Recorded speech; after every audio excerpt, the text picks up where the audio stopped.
Hey, welcome to the Tomsters Show, a brand new podcast hosted by your boy. Why am I so aggressively grabbing my shirt? Maybe because I'm very excited. I'm very excited that today we have our first episode of the Tomsters Show. Now, who am I and why do we have this show? I'm going to keep this brief. One, I'm a guy who likes stuff, who likes talking about the stuff that he likes. All right. So today's episode, I mean, that's really briefly, really why this show exists and why this is a thing. But yeah, today we're going to be talking about two things. Okay. First, specifically, Bravo's Summer House and the drama surrounding the show, partly because the reunion is coming up at the end of the month. This is May 2026 that we're filming this. It's just me and George. Producer George, say hi. Perfect. So I want to talk about that, but in a bigger viewpoint about friend betrayals, because that's what's really at the root of Summer House and the drama. And I asked uh, people on Instagram to share their stories about their friend betrayal experiences, and I got a lot more responses than I thought I would, which is fantastic. I haven't read any of them, too. So the reactions, live, real, raw. All right. But first, we need to talk about Summer House. What is Summer House? Why should you care? All right. So, Bravo, right? A lot of our favorite reality TV shows come from Bravo, the Bravo verse. Peacock, the streaming service with the worst name. You have to have it to watch this show or cable, which who has cable anymore? If you have cable, raise your hand. Wow. That's not a lot of people. So, Summer House. Let's set the stage. All right, Summer House. I mean, it's a very good name because it's about a house where people spend the summer. All right, these well-to-do uh, 20, 30 year olds hang out in the Hamptons, which is in New York. When I first heard about the Hamptons, I was like, the Hampton Inn. I've been there. Turns out a different thing. The Hamptons is different than the Hampton Inn, but there's this house where in the summertime, this friend group and friends of their friends, they all hang out. And each week that we see on TV is another weekend that this group is spending at the house. Now, why should you care about any of these people? Now, that's the question of reality TV. All right. They're a cast of characters and storylines are compelling. And some of them, surface level, ha ha, he he, whatever makes a reality show uh, uh, an attractive watch. Summer House has it. There are four characters in this current drama that we need to talk about. Four characters. Now, Summer House is a show that's been on now for 10 seasons. The 10th season currently airing. The 10th season is where a lot of this drama comes from, and it's happening in real time. That's the thing. The drama is happening in real time while we're watching the release of season 10, which was obviously filmed not in real time. This is not Love Island. It was filmed last fall. So we're having some dramatic irony take place where we know a lot more. We know much more than the people in the show know that we know. And I mean, it's an odd place to be. It's an odd place to be, which is why the reunion is so exciting because that's real time. That's in real time, right? Or at least it'll be within a month when we see the reunion from when it was filmed. So here are the four characters that you need to know: Kyle, Amanda, Sierra, West. We're going to talk about them in order of appearance in the program. That starts with Kyle because Kyle is the founding father of Summer House, the house that everyone stays at. It's his connection that has us there. He's been there since day one. All right. And Kyle, best described, a grown up child. All right. Age is a number, right? So every year he gets older, but maturity wise, very much stuck in, he's giving frat boy energy. All right. He's giving frat boy energy. Currently, this day and age, he just became a DJ in his early 40s. All right, a decision. So that kind of should give you a little bit of where he's at. The show begins with him in his early 30s. It's, like I said, season 10. So season one was 10 years ago. He's in his early 30s. He's getting drunk a lot. He's pretty messy. He's hanging out with a lot of different girls, one of whom is this girl named Amanda. All right. Amanda is in the show from season one, but becomes a regular by season two and is in there to the current time. Amanda is an on again, off again girlfriend for a little bit, but then her and Kyle become exclusive. All right. But Kyle doesn't remain exclusive. He cheats on Amanda for sure once, maybe more than once. There are rumors that's a part of the storyline and the plot. You see all throughout season one, two, three, four, five, while they're together, a lot of mistrust, a lot of bum behavior by Kyle, a lot of hurt feelings by Amanda. Despite all this, they get engaged, and despite all this, they get married. All right. So Kyle and Amanda are married. While they're married, we have some we have a lot of people join the house every season. And within seasons, like multiple episodes in this season, we're meeting new people. Sometimes they're on there for one episode, half the season. Sometimes they joined the series for a couple of seasons and then they move from New York. But we are introduced to another character again. Amanda, Kyle, by this point, engaged slash married. So their relationship is years old, and we have someone move into the house. Or first, they hang out around the house. Her name's Sierra. All right, Sierra was a nurse. Now she's doing just kind of being a celebrity type thing, and a very cool girl. And this is important to the whole storyline. She is a black woman. All right, that's going to play a role in my next uh, character that I introduce. But she's very fun. Her and Amanda become really good friends. Okay, her and Amanda become really good friends. Her and Amanda become really good friends. The girls in the house, um, for the for most of them, friendly with each other and really have each other's backs. And when a guy comes in and is mean or is speaking disrespectfully, like um, Amanda has a whole lot of friends, including Sierra, that when Kyle's being a bum, they're like, Kyle, you're being a bum. Shut up. Like they call out Kyle for his bummy ways. And Sierra is among this group. They're friends, and not too much after, not too much time goes past Amanda joining the show that a guy named West joins the show. Okay, West. West he joins the show as a sports journalist. He was a football player at Montana State, I believe, if that's correct. A pretty decent program for the league that they're in. Um, and so he comes into the house, and him and Sierra, there are vibes. They're vibing. And while this is all happening, while they're vibing, Sierra talks about the struggle that she has found herself in as a black woman dating white men. West, a very white man. And she talks about how she's had struggles seeing white men, where the guy, there's an energy about him towards her that feels very like, oh, you're a black woman, so you're gonna really like sex. You're gonna be really promiscuous. You're gonna really kind of fulfill this fantasy, and she feels very objectified in these scenarios and very used in these scenarios. And it's really tough for her to trust people, to trust men, and specifically white men because of these experiences that she's had. She's sharing this with the house. Within the house, of course, is West, and this is all while feelings are brewing. Feelings are brewing. Okay. And so her and West have a relationship, quote unquote, situationship, quote unquote. It's a romantic vibe where it comes to be realized differing levels of commitment. All right, differing levels of desire. And while or after she has shared that she feels used, she has had these experiences. That basically plays out between her and West. Her and West canoodle. I feel like a 70-year-old man saying that, but whatever. They're vibing. They're together in some capacity. She meets his parents.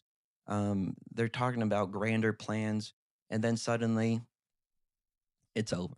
Suddenly it's over, and it's very sudden to her.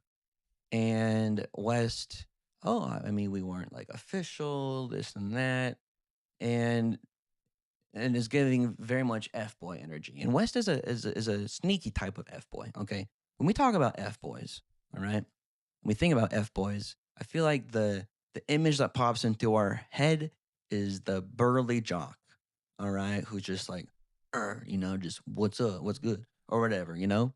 But there's the sneaky soft F boy who's an English major poetry minor, who types in all lowercase at 27 years old. Has a mustache, who you share, something emotional, and they respond in a way that you're like, oh, thank goodness they've got emotional maturity, and they're like, oh wow, and there's really this moment, and then right after they're like, so like, should we, and you're like, whoa, whoa, whoa, whoa, whoa, is that all you were going for? That's the soft F boy. That's the sneaky F boy. In my opinion, and this is not a hot take, that's what West is. West is a soft F boy. And so they have their split. They have a split that is messy. That is definitely creates tension in the home, not just between them two, but between the whole group. Everyone's friends. All right, Kyle and Amanda included. Now, while this is happening, while the Wes and Sierra relationship begins and ends, we're seeing the end of Kyle and Amanda, and thank goodness. Okay, there have been issues from the beginning, and despite those issues, they kept dating, they got engaged, they got married, and those issues just never went away. So they've made the decision to separate. This happens. This is a specific date and time. This happens this January. Okay, I'm filming this, recording this at the beginning of May 2026. They announced their separation on Instagram because if it's not an Instagram story, it's not official. January 2026, they announced the separation with the intent to divorce. Okay. And when this happens, the reality TV fandom rallies around Amanda. We have seen this happen before where there's a reality TV couple and they split, and more times than not, the man very clearly has issues and has had issues. And so when the woman involved gets out of that situation championed, okay, whether that's through just support in the comments, whether that's through monetary brand deals or whatever, we're seeing them solo. They're giving little hints and stuff to being single, and it's like, oh my gosh, classic Amanda or whatever. And we start seeing this. And another big thing is they see like an influx in one-on-one interviews. We're seeing interviews in magazines, and in these interviews, Amanda is specifically talking or asked about other people in the house, and there is a friendship, a closeness that her and West have developed on screen that we've been able to see over the last 3, 4, 5 years. And so at one point, it's one question amongst a lot of questions. But an interviewer asks, any chance you and West? And she goes, no. We're just friends. Now, with my mention of that, I'm sure you can guess where we're going next. I want it to be clear that at that moment in time, January 2026, there's a separation between Kyle and Amanda. What once was this is now this. And Sierra and West have been apart for quite a while, but they're mending things. They're mending things, and they're still friends. And most importantly, the strongest connection between all these four people is Amanda and Sierra.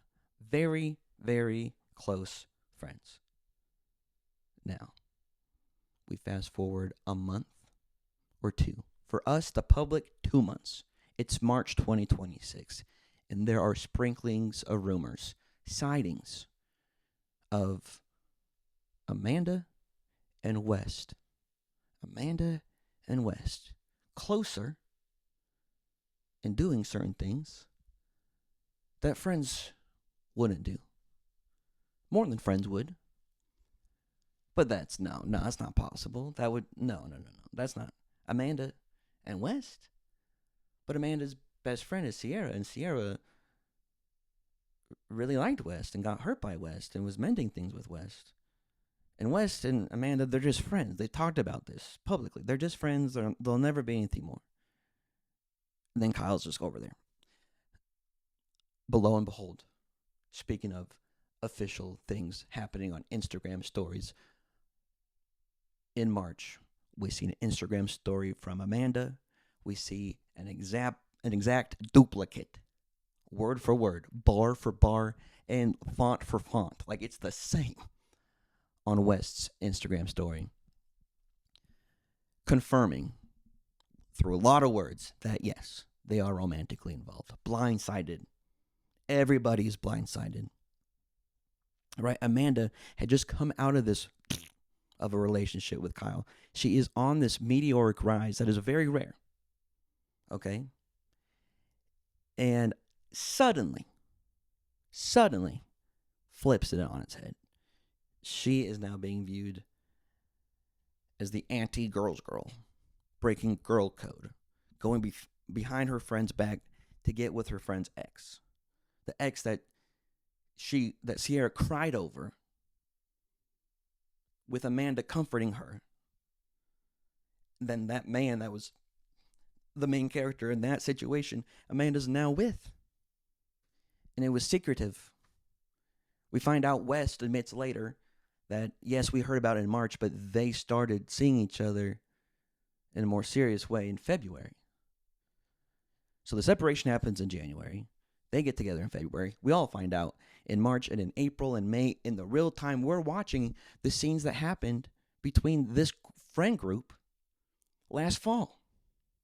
And I'll tell you what, it is such an interesting viewing experience, knowing what we know in real time, watching conversations that have happened between West and Sierra, them mending things, between West and Amanda.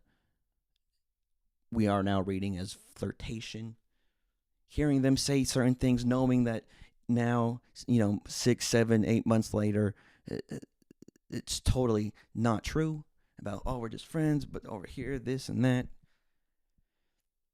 And I can't think of much of a bigger friend betrayal than in the realm of love and romance. Okay, I know that there's a hierarchy of, what a betrayal in a certain subject or a certain aspect, how big of a deal it is. I think romance and love is pretty high up there. And the decision of Amanda and West to get together behind the backs of everyone, but especially Amanda's best friend and West's, again, they just made up. Like, when I say they just made up, in the most or a couple episodes ago, again, that we're watching in real time, Sierra and West have this heart-to-heart about, I wish we could just be best friends again, because we were best friends, then we became more than friends, and that ruined things. I wish we could just be best friends again. Best friends again? Shake? Yes. They cry. They make up. So they're best friends, and they just, both of them, betray Sierra. So now who's having a moment? Now who's being celebrated? Now who's having ads and promos and getting on Dancing with the Stars? It's Miss Sierra Miller, and rightfully so. The dust is settling. We're in the middle of the dust storm, but as it settles, there's a clear winner, and it's the person whose feelings have been hurt the most. There's a clear neutral to like loser, Kyle. He's just there. But the biggest L's, West and Amanda. Now, if they end up together, they fall in love, and they're husband and wife forever till death, does that make it worth it? I don't know. That's not an answer that we'll get anytime soon, but we're seeing it all in real time. Now, like I said, I'm preparing you for the reunion that's going to be aired at the end of May. It's been recorded. We know that not only because there are paparazzi there seeing people go in and out of the shooting studio. It's not just because we get the announcement of the seating chart, which is a big deal. But this time around, we've had leaks, audio leaks. and it is messy.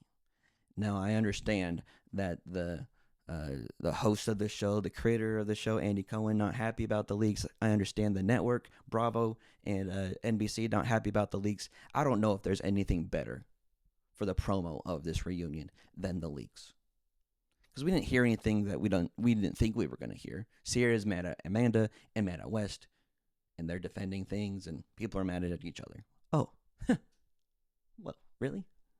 I was not prepared for that. No, nobody is blindsided. But what we get is a little piece, a little tease. So I know that Andy and Bravo have to say this is awful, and I'm not saying that they're lying. I'm sure they feel that way. Objectively, I don't think that obviously you don't want to set a precedent of, okay, let's leak things or have things leak from here on out. But I think it's a net positive, personally. Also, I have an opinion. And it might be a hot take. I have an opinion. And I want to preface it with this. In basketball, in the NBA, there's something called a flagrant foul. Okay? A flagrant foul is called when a player does a foul, makes contact with someone that is deemed a non-basketball play. Okay? So we often see a ref call a flagrant foul if someone goes up to block the ball. Let's say they just whiff on the block and their arm comes across and hits the player in the face or something. Because the NBA, rightfully so, very protective of the head and neck area. That's a type of verbiage you'll hear all the time. You want to protect the head and neck area of their players, concussions, brain injuries, spine injuries, of course. But within the flagrant foul, there are two levels of flagrant fouls. You can get a flagrant foul 1, which is unnecessary contact and non-basketball play, but viewed as more of an accident, like I just described. You go for the block, you whiff on the block, on your follow-through, this natural motion, you hit someone near the eye or on the back of the head or something, and it's like, well, we got to call that. It's a flagrant 1. It was in a dangerous area. It's a flagrant 1. Now there's a flagrant 2, which is if you start throwing punches, okay? If they slow-mo and they see, he wasn't even going for the ball. Like, that guy went up for a dunk and the defender just hit him in the hip just to make him fall or something. That's a flagrant 2. So it goes like, okay, not only was this a non-basketball play, but you did that on purpose. And the penalties for both, let's say for a flagrant 1, the other team gets the ball, they get to shoot some free throws, but the person who committed that flagrant foul gets to stay in the game. And their warning is if you do one more flagrant 1, then you're out.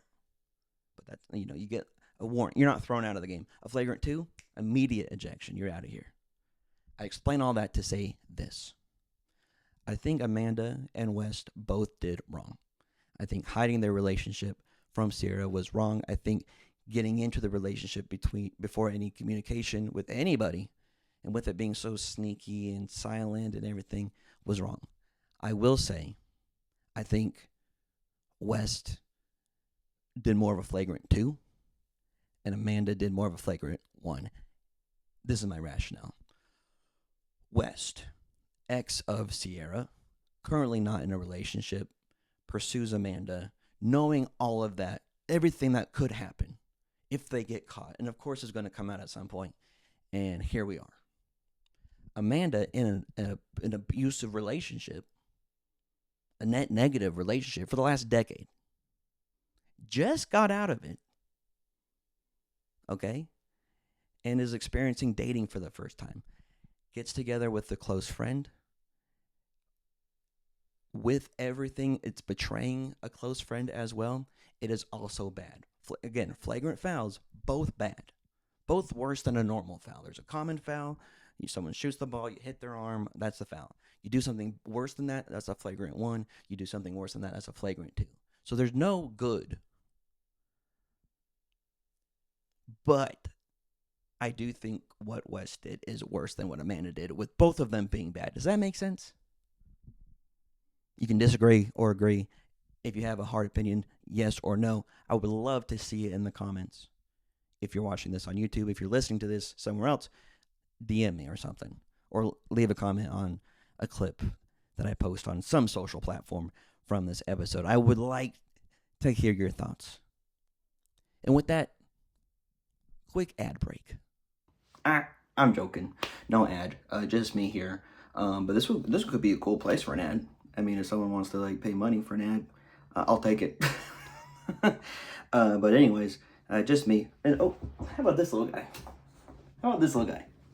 For those visually watching, you can see it's George. If you can't, if you're just listening, let me describe. Just picture the most beautiful little dog and the most perfect little boy. Anything to say to the people? Producer George? No? Okay. Back to the show. All right, so we've talked about the friend betrayal. Amanda and Wes, they betrayed their friend Sierra. And with the theme of friend betrayals, I opened up submissions for listeners or to be listeners, would be listeners, to share their friend betrayal stories. Now, I did say you can either be the friend who did the betraying or the friend that's been betrayed. I don't have any names on these. I kept all of these anonymous, and I haven't read any of these yet. So these are going to be real reactions to these friend betrayal stories. 10 people sent in stories. Again, I don't know what I was expecting. Not 10. That's so many more. So thank you for those who submitted. And this will be a running practice episodes here on out. Maybe not every episode, but a lot of episodes I'll be calling for submissions. Because frankly, I'm trying to create something, a piece of media that is something that if it wasn't me, I would enjoy. And I love hearing other people's stories. And I love watching people read stories and react to them. So I'm just adding that to the great selection that's already out there. So here we go. Let's read some of these. I had a best friend, and we liked the same boy. We're already on theme. Tall, handsome, popular, and an incredible asshole. Now, I'm assuming you're saying that this person is an asshole in their ability to be an asshole is incredible. But I do just want to point out that there's a second type of reading where you're talking specific. Never mind. I'm just going to assume number one.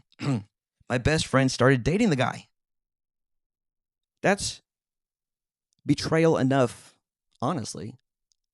But it gets worse. It gets worse. We begin hanging out as a collective, and they both know that I have feelings for him. Uh-oh.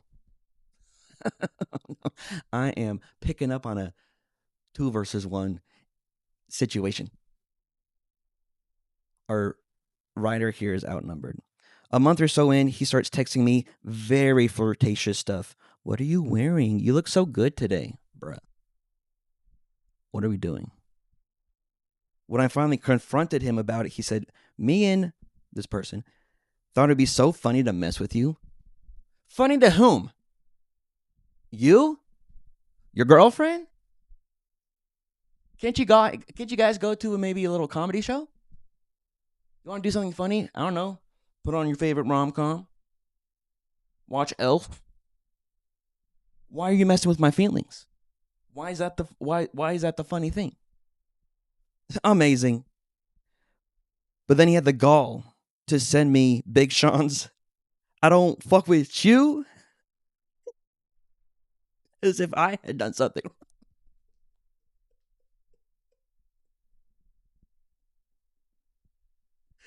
What is this man on? What is this man on?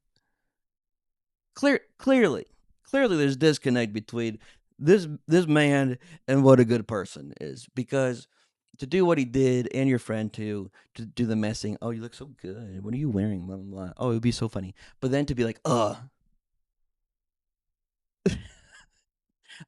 I'm the one who's been affected in this situation. Let me send her Big Sean's I don't fuck with you, you little. I'm not going to say that part.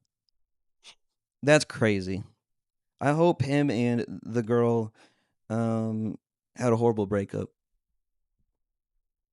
Next story. In high school, my friend started secretly dating my crush. What are we doing, guys? And eventually got the whole friend group to stop talking to me. Okay, bad enough you took the crush, now the whole friend group? Flash forward to now. This last weekend I was the maid of honor at their wedding. And during the ceremony, the officiant said, "These two met because the writer of this story had a crush on the groom." And everyone turned and looked at me and started laughing at me, where I was sitting on the second row completely on my own. Like no one else sat on my row, and I've never felt so betrayed in my life or felt more like a loser. Okay. The officiant needs to get out of here. What are we doing, bro? I'm assuming. It's a very bro thing to do. And the gall to bring that up. Frankly, this isn't your day, right? We're all here to celebrate boom and boom, man and wife. All right? So let's focus on these two. They've already ran this course, they've already created this mess. So why are we bringing up the fact that we've gotten to this point, quite the checkpoint, marriage, all because of part one? A girl had a crush because I liked a boy. What is that, Sabrina Carpenter? It rings true. Okay, so both stories looking very similar to our summer house drama and very similar to Euphoria. Watching the new season right now. It's kind of a spooky one. I don't know what to think about it, but I know what to think about that story. I hope their divorce is horrible. The very last time my worst friend betrayed me was when she found a feral cat and begged me to look out for it for just a day until she could find it a shelter or a new home. Okay. She said she knew I would be good hearted enough to help this poor animal. Well, it was sick and had diarrhea all over my bathroom, and it terrorized my cat. A week passed, and she never came back for it, and we haven't talked since. Okay, clearly, this woman knows how to use words. She dropped off the cat and said, "You're a good person. You will know how to take care of this cat." And yet, she did not have the ability. No, she had the ability. Did not have the decency to explain, I don't know where to put this cat. I don't know what to do. And instead of saying something like that, "Hey, I'll be back soon. You'll see me soon. I'll be right back," I would assume knowing the whole time that she was lying to your face. To just drop off the sick cat. "Oh, you would take. I know you. You're a good person. You're a good person. Here's a sick cat, a feral cat. You'll know. I'll be back. I'll be right back for it." Miss me with that. I moved school districts when starting middle school. Already a tough time. Middle school. Now we're moving. And I didn't know anyone. I hit it off with this one girl right away. I mean, we were inseparable. People thought we were sisters. And we basically lived at each other's houses the whole 9 yards. Freshman year came. All right. We're going from middle school to high school. Freshman year. Still a tough time for anybody. Still close as ever. Volleyball tryouts happen and she makes varsity while I make junior varsity. Still had all the same classes, talked all the time, didn't change anything until winter break. We hung out and everything, exchanged gifts, what friends do, right? School starts back up and she pretends I'm invisible. Is this a New Year's resolution? To forget that I existed? She stopped talking to me completely. For what? No clue. Not even to this day. It felt worse than any breakup I've ever experienced. She ended up moving to the school my brother went to, and we were in 11th grade, and she even talked to him. "Oh, so you know my brother. You remember Kevin?" They were friends, and she'd ask about me like, oh, they were friends, and she'd ask about me and would wish me well. Oh, oh, how is she? Well, let her know I'm thinking about her. I hope she's okay. Girl, you had my number. You could text me, LOL. Her high school boyfriend ended up cheating on her, and they broke up for a short while, but now they're married. Crazy. Hope she's well. LOL. how how is she? I hope she's well. That's crazy. To just show up to school. I mean, high school. Am I right? A tough time for us all. A lot of us. That's not the way to deal with it, though.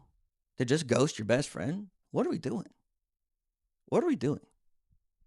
Kids versus kids? Like the drama that can happen between like two teenagers or whatever. And we're seeing so much of that so far here. Can be some of the most cutthroat stuff. And I think I mean, immaturity plays a big role, lack of life experience. So you can't like draw upon like, okay, this is what I did last time in a tough situation. This is like your first time at like a tough thing. And so many times the choice is just to like ghost or just like not confront. People who choose like non-confrontation as like, oh, that just was easier for me. Yeah, I'm sure it was. I was protecting my peace. I'm sure, yeah. Confrontation is not inherently peaceful. But you know what? Sometimes you have to have confrontation. And here we have no idea. We don't even know why. But I'm just saying, like, if there was some sort of something, talk about it. Have we not built enough goodwill as best friends? In high school, I had a friend group that I was really close with. However, there was a girl who was really judgmental in my group. And one of my friends and I always complained about her. Okay, so we're talking about 3 people here. There's this bigger group, who knows how many people. There's this one girl who's like really judgmental. These 2 others, the writer and this other girl, they're like, that girl's judgmental. After graduation, my friend group ghosted me. See, that's what I'm talking about. And they are still friends with the other girl. I'm just not included. Even today, they will go on Disneyland trips together and they always hang out. Okay, so we graduated high school. We stopped being children, and yet we're still acting like children? Being ghosted as an adult is the weirdest experience. Okay, I've had a friend group ghost me, like the good chunk of them ghosted me. And I was like, what are you guys doing? What are you guys doing? It's very weird. It's very weird behavior. And then this is what's always weird to me. The adults will ghost, and then those adults have children. I'm like, what are you teaching your children? I'm really hoping this isn't a generational thing. Really hope this isn't a family tradition of ghosting. Okay? Because you're going to be raising really ridiculously immature children. Okay. In high school, another one. Another in high school start. I went on a triple date to a dance. Homecoming, maybe? This was in the 80s. We had a great time, but it wasn't my most favorite date ever. Decent, and we had fun. You're allowed to have that reaction. Love the group too. While the guys went into their houses, 2 of them were neighbors, to change for a late movie in the theater, right? We're this back in the 80s. Let me give you a little history lesson, guys.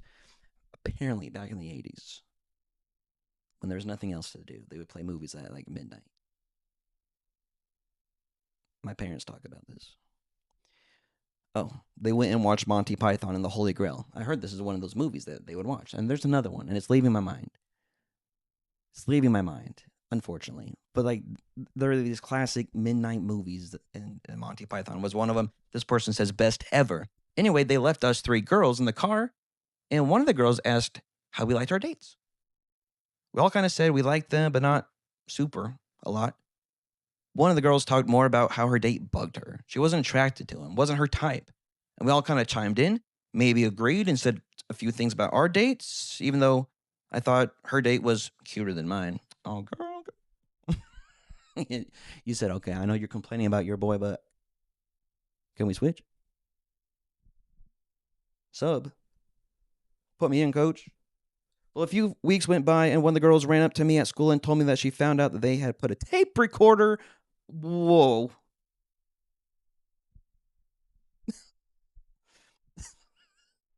They'd put a tape recorder under the seat of the car and push record while they went to change. It was a really old, bigger tape recorder back then. LOL. I had to backtrack to remember what I might have said. It was humiliating. I felt worse for the other girl, but I still felt awful and embarrassed and mad and a little bad. All of the feels. Very, very, um, very valid. All the feels. So a few days later, I went to his house and asked him if I could borrow a tape recorder just to kind of hint to him that I knew, but I never told him. I guess that was kind of my way to make him think about it, but I don't know if he really did. It was awkward because I probably didn't say the nicest things about him. So embarrassing. But at the same time, maybe they deserved it, hearing all the things that we thought for pulling a prank like that. See, don't ask for the truth if you don't want the full truth. Y'all were just sharing your feelings. You were having a conversation between you and your girls. All right, that's special territory. A guy group or girl group. When a group leaves, you expect that to be right. There's no connection. There's no way it's going to stay in here. We talk about it here. It's going to stay in here. And they effed around and they found out. If you don't want to know what's being talked about, don't record it. In middle school in Utah, I was in choir and I loved it. Great start. When we had a choir performance coming, the music teacher told us that if we'd like, we could submit an art project for the cover of the choir program, and he would pick the best one and use it on the cover. A fun teacher. I was so excited because I loved art and I loved to draw and doodle. I drew a pretty amazing cover with vines, roses around the title of the upcoming production, and pretty writing and watercolor, etc. I showed my friend and she said, I'm going there next. Do you want me to take it to him? I'm already going. Can I take it for you? I said, oh, that's nice of you. Well, the performance got closer and the instructor showed the cover that won. He said it was the only one that was turned in. It was a cheesy stick figure, one of people singing with no colors, super bland and simple. Hold on. That was the only one. Yet I had one. My friend said she was going to give it to him. I went out to talk to the choir director after and asked if he had got mine and explained it. I was super shy, so that was actually really brave of me to do. He said, I never got it. It turns out the girl that had won, was my friend's other friend, and she wanted her to win, so she never turned it in. Sabotage.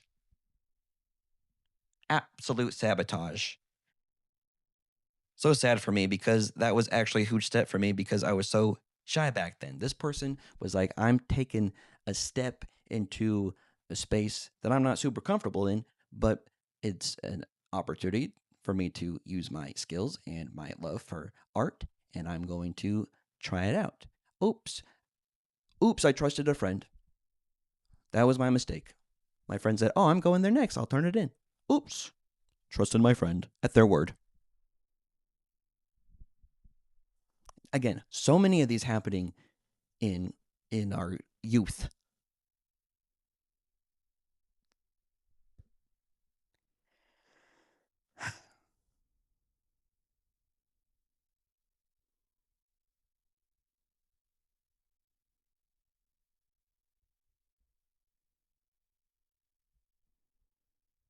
All right, I'm going to read one more, and then we're going to bid each other farewell, having heard all these stories and reacting to them as such. I was a part of this friend group in high school. There were 3 girls, including me, and 2 guys, one of them being my boyfriend at the time. I was incredibly depressed at this time in my life and really struggling. My boyfriend ended up breaking up with me a few weeks later, and I was admitted to a psychiatric facility for 3 weeks. We are going through it. When I came home, I went to hang out with my friend group at my ex's house. Okay. We said we were going to stay at a friend's. And while there, one of the girls told me that she had asked my ex to a dance while I was gone. Okay, so those 3 weeks, you're in the psychiatric hospital. This friend asks the ex to a dance. They then had my ex pull out the poster she had made, and it said, "You've been with my best friend. Now it's my turn." You've been with my best friend. Now it's my turn. What? And had taken pictures of me and my ex and glued pictures of her face on top of mine? They all thought it was so funny, but I didn't. Obviously. That's a note written there. And then they stopped being friends with me soon after and befriended a new girl. And the nickname they gave her was Replacement Erica. Our writer's name, Erica. So not only do we have the gall to ask the ex out to a dance, that can be a touchy thing. But technically they're an ex, they're not together. Okay, they ask. That's a conversation. The way that happened, the ask to the dance. You've been with my best friend. Now how about with me? Okay, so we're bringing her into it. We're directly bringing in Erica. And then the imagery of pictures of the boyfriend with Erica, but now the other friend's face is on there and everyone's laughing. That was so clever. That was so. And then they stop being friends with Erica and they get a new friend. And instead of calling this friend her name, she's a replacement Erica. Obsessed much? I think all y'all just want to be Erica. So what's the moral of all these stories? What's the moral of all these stories? Don't have friends? No, no, no. It's not to not have friends. It's just to know that sometimes those that we know the best and we know the most can hurt us the most. And that sucks. That sucks. And that's a risk, frankly, that is built in to close relationships. Whether that's romantic, whether that's platonic, whether that's familial, we have a relationship with someone. Part of the risk, okay, if you want the closeness, you have to be willing to know that there's a chance that it could be just as strong. The closeness that you feel, the hurt can be just as strong if it goes awry. Episode 1. Am I right? Anyways, thank you for listening. Thank you to those who submitted your stories. We went over Summer House. Again, the end of May, the reunion is coming up. So make sure you're prepared for that. Make sure you know your friend's Peacock login or your friend of a friend of a friend, because who has Peacock? I do for Bravo. But find it so you can watch the reunion, and now you know the context, so now you can watch it with knowing the backstory. And remember this: it's worth being friends with people. And if those friends betray you, they weren't your friends. Till next week.